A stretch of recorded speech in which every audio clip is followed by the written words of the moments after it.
It was like driving a car, but looking at the rearview mirror. I'd never been a CFO, and I knew that would be a big challenge, but I had a clear vision. And my vision was that the finance department should be the intelligence hub of a company. So we help other departments take better decisions, or at least more informed decisions. What are the things that caught you by surprise or that you had to figure out very fast once you stepped in the CFO role? When I stepped into the CFO seat, what I had to learn fast was... Meet Axile Talout, a seasoned finance executive who's turned nearly 2 decades of banking experience into a strategy for growth. He's proof that a modern CFO is not a gatekeeper, but the brain of the organization. So the first major challenge was building trust and demonstrate that finance was not there to be a watchdog, but we were there to be a partner. So what would you say is some advice you would give to someone with a quote-unquote non-traditional background that is aiming for the CFO seat? So my best advice...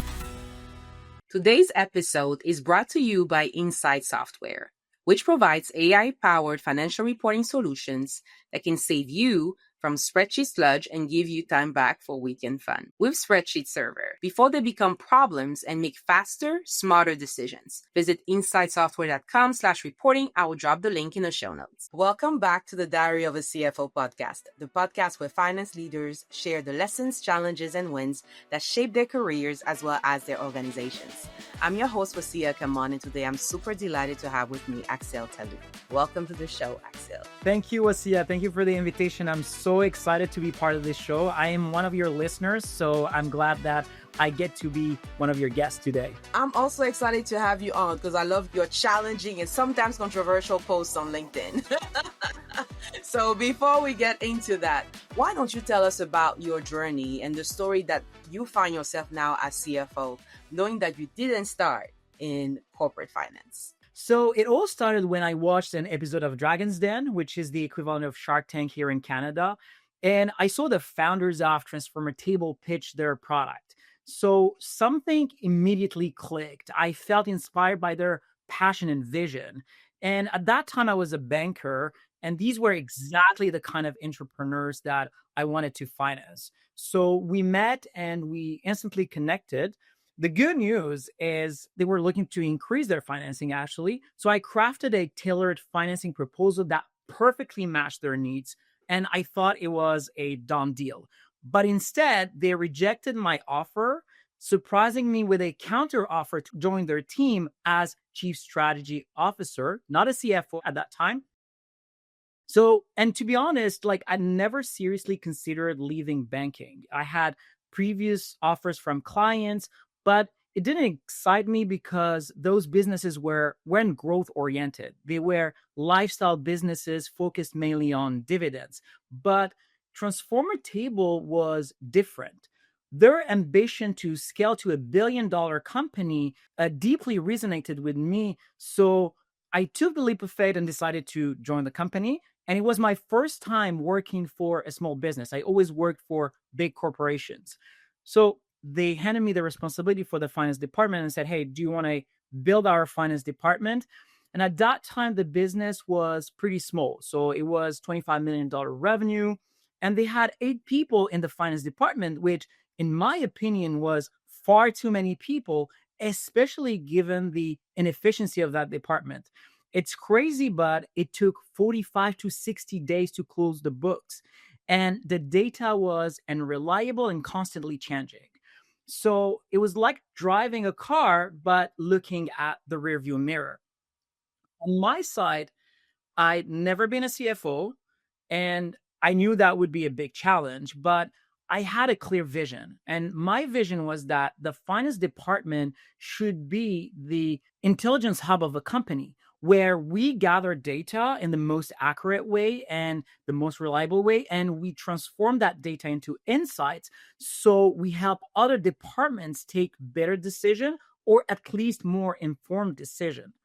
And to execute on that vision, I simplify my strategy around 3 levers. So people, skills, and systems.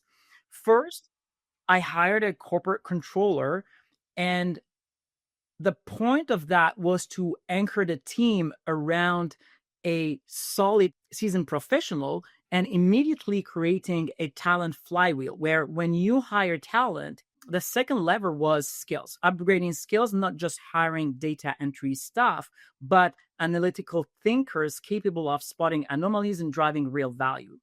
Finally, revamped our systems. And when I talk about system, most people think I am talking about the ERP system, but systems in my view is not only the ERP. Yes, we've implemented a new ERP system, a new FP&A tool so that we could spend more time analyzing data instead of filtering and cleaning data, but it also processes and reviewing your chart of account and then designing that into a strategic chart of account and having internal controls to make sure that the processes are followed by the rest of the company, because your systems, your software is only as good as the people using it. So fast forward 3.5 years later, we have quadrupled in revenue.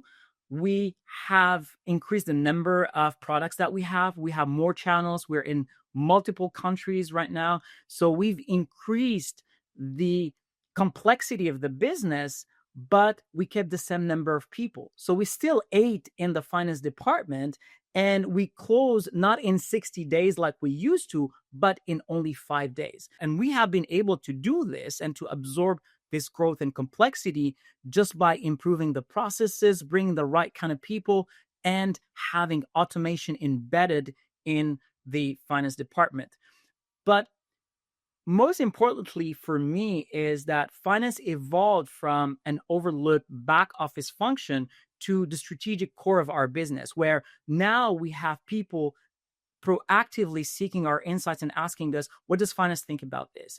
Can we build a model to validate this? Which is something that never happened before. And this shows me that it is possible when finance plays the role of the strategic partner, that finance becomes an invaluable player at the heart of value creation. So when you started as Chief Strategic Officer. So at which point did you become CFO? Was it after those 2 weeks? Was it after you actually revamped the team? Like, when did it officially become a CFO role, and how were you still also handling strategy? Yeah, so I'm still handling strategy and CFO role. And what we did is that we mixed them together, because the CFO role is also a strategic role, or they have a role to play in the strategy. So it was after 2 weeks, really. After wow. 2 weeks, they said, hey, by the way, like, we want to improve our finance department. Do you want to build the finance department from scratch? And I was like, okay. I'm up for the challenge. Oh, wow. Okay. So when you came in at this high growth stage company, what made your investment banking and PE background the right fit for them? Because initially they had you as strategy, but what do you think helped them say you can also ramp up the finance department and take over that? Yeah. So, people often lump banking and private equity together, but the truth is they're fundamentally different lenses. When you look at the business from a banker perspective, you focus heavily on cash flows, which is great, okay? But your goal is to ensure that business generate enough cash to repay its debt. The mindset is protective and risk focused. But private equity looks beyond just debt repayment. You're constantly thinking, how can we increase the value of this business so we can eventually exit at much higher multiple down the road? Bringing this dual perspective to Transformer Table was crucial, in my opinion. The banking lens gave me discipline around cash flow management, working capital optimization, and financial rigor to ensure that we maintain a strong, healthy balance sheet. But the private equity mindset pushed me and my team to consistently ask, how can finance proactively help other departments identify opportunities to capture more value? How can we enhance profitability, efficiency, and strategic growth? So together, these two perspectives help Transformer Table not just grow rapidly, but also sustainably. We have a clean balance sheet, healthy cash flows, and the financial strength to fund our ambitious future plan. Because you might want to be a billion-dollar company, and then we all want to go there. And I mean, maybe some people are already there, but that's where we want to go. But if you don't have the means for your ambitions, that becomes only a wishful thinking, right?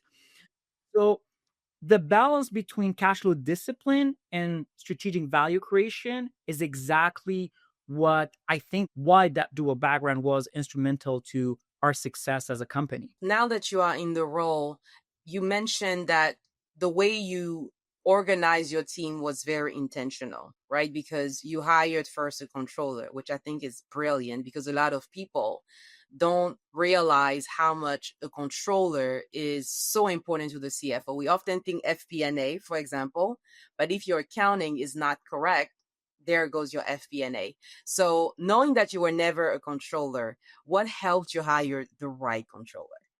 Like a lot of people do the mistake that they want to hire people who, are similar to them. The way I look at things is I wanted to hire people who would complement my skills. And as you said, I've never been a controller and I don't know, what they do, but what I know is right hand is the controller and everything starts at the data level. So if your accounting is wrong, everything else is wrong. Forget about your FP&A, Yes. forget about anything else. Like it does not matter because garbage in, garbage out. And I know it's cliche to say that, but this is It's the true. most important rule of finance, Like if you start with the wrong data, your output is going to be wrong. Same thing with your model, your financial model. What's important for me is leadership. Okay. So what kind of leadership do you bring to the team? I wanted somebody who is going to grow the team, nurture the team, and then have them go to the next level because we're bringing, talented people, skilled people, and I don't want them to feel like they are numbers. I want them to grow in their role and to learn from somebody who has been there, done that, and has an experience that they want to share. So that was the first and the most important factor in my, research. And then obviously the second one, I wanted somebody who's been there, done that. I didn't want to be the guinea pig of somebody else, and then somebody who try. I was already a CFO trying, so I didn't need somebody else to do the same thing. The person that I hired is still with us and he did an amazing job. Seriously, he built a strong team and he's very caring with his team. That was instrumental in how finance has been able to, increase credibility because going back to that data, if your data is wrong, nothing would, affect the credibility of finance department. If you bring in data and then, the next day you come up with a different data and the next day you come up with another set of data. So that would ruin the credibility of finance, and data is our gold in finance. Oh yeah, definitely. And I like how you said it's good to find people that are not just similar to you, but they can really complement you in making the whole function better. So my question for you, how you bring your whole team together is, especially now that you guys still close in 5 days, how would you describe how you bring people in and get them into that culture? Because sometimes it can be repetitive, sometimes it can be overwhelming. How do you keep your staff engaged and still excited to do the work? There's no secret, to be honest. So it's intrinsic. So you pick the right kind of people. So people who have that passion, who have that willingness to learn and grow, are the ones who are going to continue doing a good job over the long run. Okay. So that's the first thing. So find the right kind of people when it comes to the growth mindset. And this is the thing that I'm looking for when I, interview people. So I don't care like if you did it before, some roles like at the junior level, I don't care about your skills. What I care about is your attitude and your growth mindset. And are you willing, to grow, to evolve, especially in a fast growing company and a fast growing environment. So that's the first thing. And the second thing is to understand the goals of each and every person in your team. These are not numbers. These are people with aspirations, with goals. So how can we align the goal of that person with the goal of the company? And this is where you find the best synergies, where 1 + 1 does not create 2, but 3, 4, 5, So this is what I like to do with the people, and I want to know them. I want to know, what makes them tick, thrive, and what inspires them. So that's on, more of the leadership level. And what we do every month, I have what I call the finance value pyramid. I came up with this name. It's not a real name, but what it is, it shows them like, how do we go from reporting, which is the base of the pyramid, again, going back to the data and the importance of the accounting, to the top of the pyramid, which is influencing strategy. And there are multiple layers, and we discussed this with the team. How are we doing when it comes to the value pyramid? Are we in the reporting? Are we in this phase? And it is an iterative circle where it's not like, hey, you build that base and you're good to go.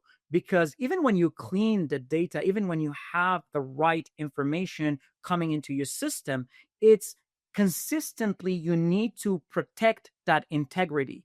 You need to make sure that the new people coming in the company, not only your department, because the data is flowing from the different departments, but you need to make sure that everybody is following the processes, that you still understand the data, you still understand where it's coming from and its meaning, especially in a fast growing company, because we're adding new products, new channel, new market. So how are our partners internally, bringing in the data, and how are we, transforming, cleaning this data, and then converting it into insights for the rest of the company? So this is something that I spend a lot of time discussing with my team and explaining to them what is the value that finance brings to the table. So I make sure that my vision is clear and that we're all rowing in the same direction and at the same speed. Love it. Now I want to hear all the component of that pyramid. Like, how did you come up with it? What are the different components? So, for our listeners and viewers, how can they also bring it to their companies? That's a good question. I did not come up with that pyramid. Okay. So I followed the Secret CFO or CFO Secrets. I don't remember. Yeah. Secret CFO. Yes. And I really like, the content that he's sharing with people. I want to pay tribute to the person who shared this pyramid, and it's Andrew Lynch, and on Twitter. So the base of the pyramid is transaction processing. Okay. So how are you bringing your APs and your AR? And then it's reporting, budgeting and forecasting, analysis and insight, and strategy at the top of the pyramid. But you can't influence strategy if you have, a bad transaction and processing, because that means that your reporting is wrong, and you cannot have a good budgeting and forecasting. It all flows naturally towards the top of the pyramid. And it also, helps the create a flywheel for the finance department where you inspire trust because your data is, consistent and clean. Oh, you're not the only one. Trust me. I one of my first episode on this podcast was what they don't tell you about being a CFO, right? So curious to hear from you. What are some of the things besides, coming in and having challenged the data? What are the things that caught you by surprise, or that you had to figure out very fast once you stepped in the CFO role? When I stepped into the CFO seat, what I had to learn fast was that finance isn't primarily about numbers. And I know I spoke a lot about numbers, but it's about people. I initially thought my biggest priority would be cleaning up data, setting processes, and upgrading systems. But what truly became clear was that the success of these initiatives depended completely on the people behind them, and also my ability to communicate effectively with those people. So the first major challenge was building trust. I came in full of ambition, big ideas, and a clear vision for turning finance department into the intelligence hub of the company, but I hadn't earned the internal credibility yet. Naturally, when you join in a new organization, people feel threatened by changes, especially when they don't understand those changes and they don't understand what you're trying to achieve. So I faced a lot of unexpected pushback, but in hindsight, I do understand why there was a pushback at that time. And I very quickly realized that the only way forward was to actively build relationship, generally listen to people, and demonstrate that finance was not there to be a watchdog, but we were there to be a partner. And the second thing was the importance of change management. Finance might seem like a numbers game, but those numbers are just the outcome of human actions and decisions. People naturally resist change, especially if it's unclear how it benefits them directly. Yeah, so I quickly learned that every initiative needed clear, transparent communication about why we were making changes and specifically how these changes would positively impact the day-to-day life of those people. And I'm talking about the other departments. It's easier to bring in changes to your team, but it's harder to influence other departments. And this is why influence is one of the most important skills that you need to learn to become an effective CFO. The third and last one is, and maybe the most underestimated one, is you truly need to understand your audience and craft your message accordingly. Coming from a banking background, I was used to speaking the language of sophisticated financial professional, which we call jargon. And suddenly at Transformer Table, I was working with talented people, smart people, but who simply did not share the same financial vocabulary or perspective. So initially I kept repeating myself and I'm like, why are they not understanding what I'm saying? It's so simple and clear, you know? But the real breakthrough came or happened when I shifted my message into their own language. And I started explaining finance concepts in terms directly relevant to their specific role, challenges, and goals. I give you an example. So, for example, a lot of people don't understand the balance sheet, and it's hard for them to visualize what's a balance sheet. But when you bring it down at their level and tell them, hey, do you have a house? Do you have a mortgage? Okay, your house is your asset, and your mortgage is, the liability that you have on your house. Then they can suddenly relate to what you're saying, and it speaks to them at a different level than just repeating your jargon and your financial terms. So together, these lessons about trust, change management, and tailored communication were probably one of the most significant early realizations, but also the realizations that helped me turn the finance department into a strategic partner. Now let's take a quick break to talk about a problem most finance teams face. You spend hours wrestling with data from different systems, building reports manually, and by the time you are done, the insights are already outdated. That's where today's sponsor comes in. Insight Software gives your finance team AI-powered tools that automatically pull data together and deliver super fast insight. Don't leave your team stuck in spreadsheets. Let them flex their talents as strategic advisors who guide smart business decisions. I'm hosting a webinar in partnership with Insight Software this October 15th. It's called Get Out of the Reporting Rut. So visit insightsoftware.com/October to register and transform how your finance team operates. I'll also drop the link in the show notes.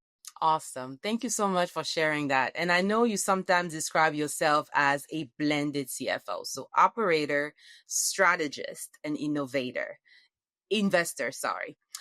What does it look like in your day-to-day to be operator, strategist, and investor at the same time? So it feels like you're blending all your experience from private equity, from banking, all. How does it look like in your day-to-day or in your week? When I describe myself as blended CFO, operator, strategist, and investor, what I'm really talking about is how I approach finance beyond just numbers on a spreadsheet. So first, as an operator, I strongly believe that the best CFOs regularly leave their desk and go actively discuss with the other departments. So it's not about spreadsheet. As I said it earlier, it's about humans. So numbers are merely the reflection of the human actions and decision happening on the ground. If you don't deeply understand the context behind those actions, it's impossible to translate number into meaningful insights or into actionable strategies that are going to help your internal clients or your internal partners. So to be clear, I don't want people to think that I'm saying you need to go and do the job of the head of operations. What I'm saying, it's about spending time with people from operations, marketing, sales, and supply chain to understand their challenges and the realities firsthand on the ground, not just behind spreadsheet. And that's how finance, in my opinion, truly becomes a trusted business partner. The second one is strategist. So when I refer to strategist, it's the responsibility of the CFO is not to come up with a strategy. The CEO typically owns the vision, but our job is to provide clarity around the path to achieving that vision. And we use data to identify opportunities, anticipate risks, and guide teams towards decisions that align with the overall strategic objectives. So we don't just deliver numbers, but we need to be able to interpret these numbers and help the business stay on course and adapt proactively when needed.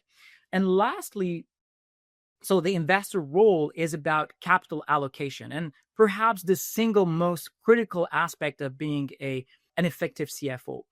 At its core, this involves deciding how to best deploy limited resources towards unlimited opportunities. And this is where a lot of people miss the boat because people tend to be distracted by multiple opportunities, but we could invest in different channels and so on and so forth, but we don't want to spread ourselves thin. What is the channel? What is the opportunity that will bring the highest ROI for our team, for our business? And we're constantly asking, are these investments aligned with our long-term goals?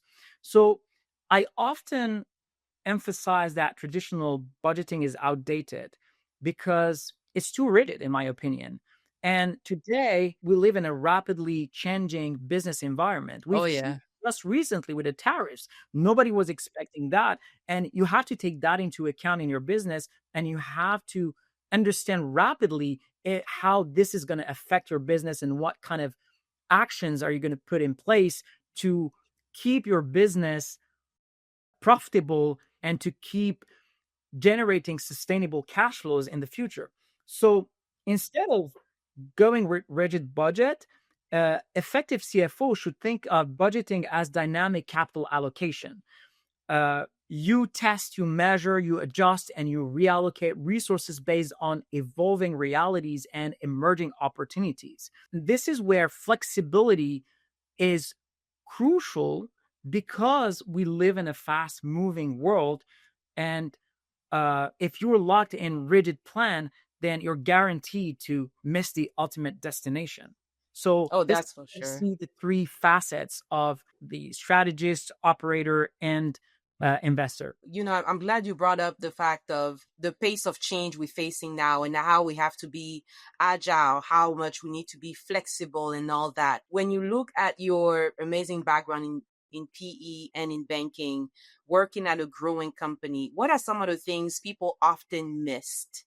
Right? Because you mentioned sometimes you maybe focus on the opportunities, but you tend to forget other things like the bankers may look at, or a private equity, or other things could come into play. What are some of the things that you think people often miss, and how can we overcome that? So what do you mean by people often miss? Sure. So let's say I'm a small company and I just want to grow to $1 billion, right? So I may be focused on, let me get more customers, for example. Or I may be focused on things other than my capital stack. Or I may be thinking about my capital stack and be like, okay, maybe I don't need to take that risk. How do you navigate those kind of things in an environment that's changing so fast? The most important thing is to be flexible and have flexible models. A lot of people think complexity when they build their financial model, for example. And it's good.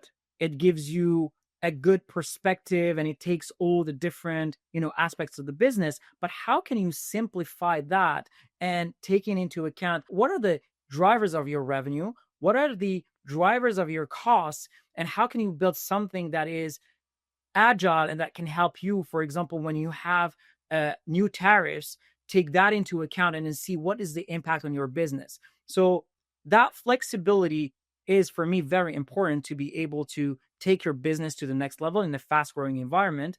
The second thing is start with your goal. You said, hey, I want to reach the $1 billion mark. And one thing that I've noticed being a banker and working with a lot of entrepreneurs and CFOs is they keep changing. So today their strategy is this, tomorrow their strategy is that. No, your strategy should not change. So you have a goal, that's your destination. Let's say we're going from New York to Paris, and the path could change, towards that destination based on what's happening, but the destination stays the same. The piece that a lot of people miss. And based on that, what are the resources that I need to allocate to reach that destination? Do I have the skills, the capital to be able to reach that destination? And this is what a good budgeting does, is you ask the right questions, you challenge the assumptions so that you rework maybe your goal. And then, you know what? Like the $1 billion is not this year, but it's maybe in 3 years. And this year we could do 200 because this is what we need in terms of human resources. And we've seen it, like in the US and in Canada, unemployment rate is so low that it's very hard to hire people. And what is the capital that I have access to?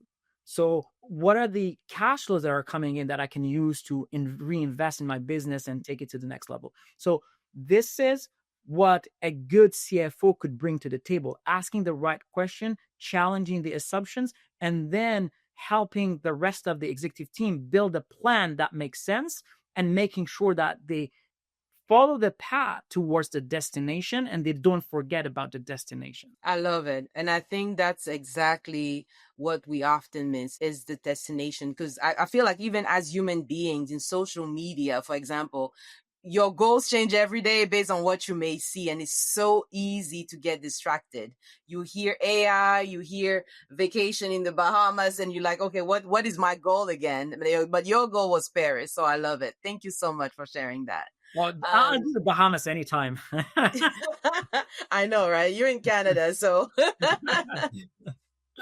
I can see that for sure. So what would you say is some advice you would give to someone with a quote unquote non-traditional background that is aiming for the CFO seat? So my best advice for someone with a non-traditional background and quote unquote, I don't think there is a traditional or non-traditional, but we're talking about somebody who's not been a controller or an FP&A. So is really embrace your difference because your difference is your greatest advantage. And when I joined Transformer Table, I came from banking, not from traditional accounting or FP&A background, even though I have a background in finance and I've studied accounting.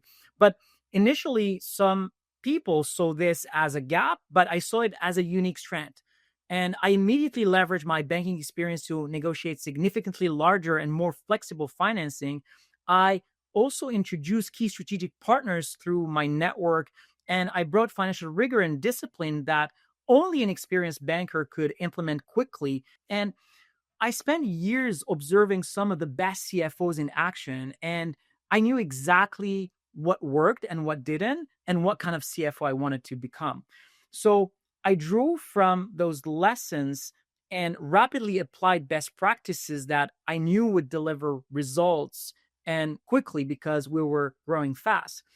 But the key was really aligning my distinct skills with specific goals and ambitions of Transformer Table. And that's what I mentioned earlier. How can we align the goal of the person with the goal of the business so that it creates synergies? Another thing that is equally important and often overlooked is how do you build your team? You must intentionally surround yourself with people who complement your skills.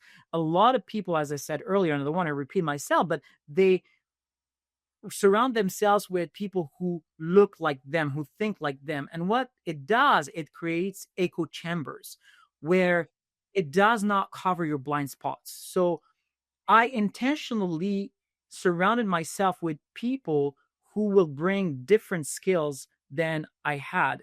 And if you look at my team, we're so different one from another, not only the corporate controller, but also the rest of the team. They're very different, but they complement each other and they have personalities, obviously, that are a good fit. This is also a very important thing. So ultimately, you need to remember that your team is your strength and embrace your difference because that's your strength. Thank you so much for sharing that. And now I'm curious, what is the best career advice you ever received? So the best career advice I received came from a training program that I attended. It was 2011, so a few years ago, and I was working as a corporate banker in Dubai, not going through the Canadian harsh winter. and my Oh, the life. yeah, and my boss decided to send me to the director's program in Hong Kong. And at that time, I was not even a director, but he believed in me and decided to invest in my growth. And I truly thank him for that because this completely changed my perspective and how I see the world. And the key insight was simple, but very powerful. So the message was in a commoditized business, and banking was a highly commoditized business and still is. The only true way to stand out is to become a genuine strategic partner to your clients. It made me realize something fundamental. And every role, every position, every business has clients, internal or external clients. And the key to success is always the same. Focus obsessively on making your clients successful. Take the time to deeply understand their goals and challenges, identify what levers you can pull, and help them achieve those goals. And once you deliver results consistently, it creates a virtuous circle. It builds trust with your partners, and finance becomes a strategic partner, but it also plays an active role in value creation within the business. So this advice really shaped every step of my career when I was in banking or as a CFO. And it also defined how I work with external clients and prospects. I want to position myself as a strategic advisor who understands the business and the goals of people and help them achieve those goals.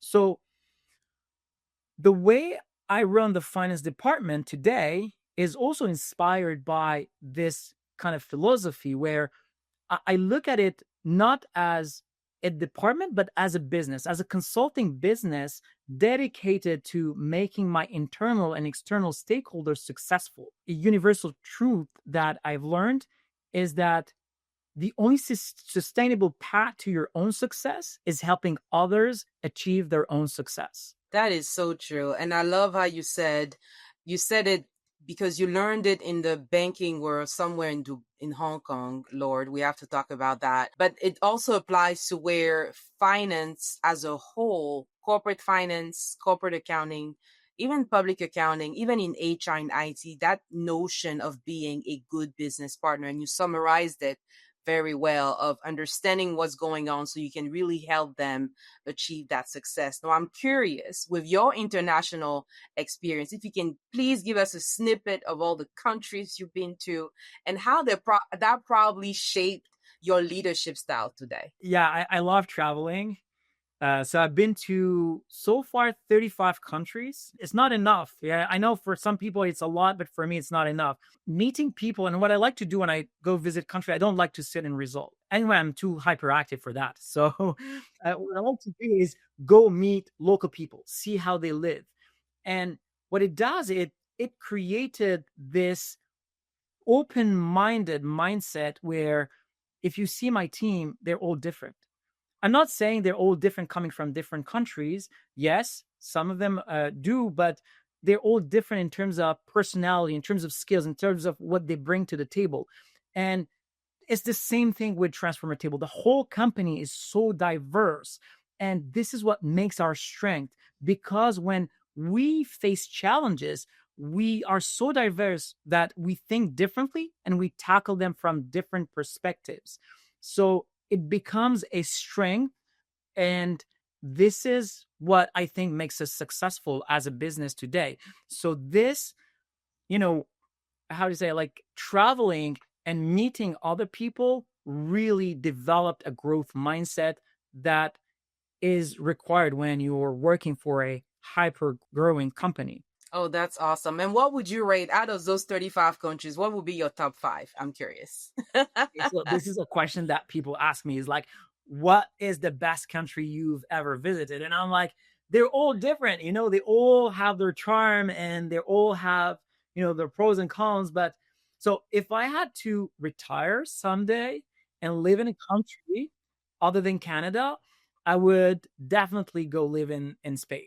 I love the food, love the beaches, the nice weather. So Spain is definitely in my top list, but they're all unique, like, so some countries I love the food, some countries, I met like great people, and even some countries I've been there, twice or three times, and each time is different because it depends on the people you meet. It depends on the people you're traveling with. So that's why I love about, visiting different countries. And also I'm a foodie, so I Oh, me love. too. Too much. But I still want to know your top five. So number one is Spain. What would be the other one? So Barcelona in Spain, love that, love the vibe. Istanbul was a great discovery, to be honest, in Turkey, and love the vibe. They're very open minded. They have great food. You want history, you have history. You want to Oh, go, yeah. you have clubbing. So whatever you want, you have it there. I loved Singapore in Asia. I love food. So, Singapore was great, so clean, so efficient. Like people are nice. The food is good. The country is clean. It's beautiful. It's small, but it is beautiful and very green. So I don't want to hurt anybody's feeling, but Italy was great for food, great for everything that you want, culture, beaches, history, whatever you want, you have it in Italy. And then I would close probably with Portugal, small, cute, Okay. very safe, And close to Spain. and close to Spain. So, I could visit when I move to Spain for my retirement. Oh, that is awesome. Thank you so much for sharing. So my last question, what do you like to do outside of work and traveling? And traveling, eating food. And I'm very open-minded, but I don't try weird things though. I remember I went to Mexico and they served us guacamole, and I looked, there was some small stuff and I thought it was bacon, and I get closer and it was crickets. I was like, okay, I am adventurous, but I have my limits. Okay. So I like to try new things, but I didn't eat the guacamole, so it was too much. Not the crickets. I'm sure they were very crunchy. You missed out. Well, But I totally understand. I would have done the same thing. yeah. So I'm not very adventurous when it comes to trying weird things, but I love trying different kinds of food. Yeah, so definitely food outside of work, outside of traveling. How about you? What do you like? Oh, food too much? Food and food again. Yes. But I wish I could balance it with something else like fitness. But right now, yes, I'm all food and Netflix, which is not a good combination. It's a good mix, but It is. It's not good long term. It's not sustainable. Well, thank you. Thank you so much for being on the show, Axile. This was so super, super, super helpful. Thank you, Wassia. It was a pleasure discussing with you and being part of this show. Thank you. And that's it for today's episode of the Diary of a CFO. Thank you so much for tuning in. If you enjoyed the show, don't forget to like, review, subscribe, and share with others. Our website is thediaryofacfo.com. That's where you can find all the episodes, access all the guest profiles, see their bios, and their social media links. It is also the place where you can apply to be a guest on the podcast and have information about how you can sponsor the show. As always, if there is any topic you would like me to cover in the future, just email me at ask@thediaryofacfo.com. See you soon. Wondering if you're ready for the CFO role? Find out with a free CFO readiness scorecard at cfo.scoreapp.com.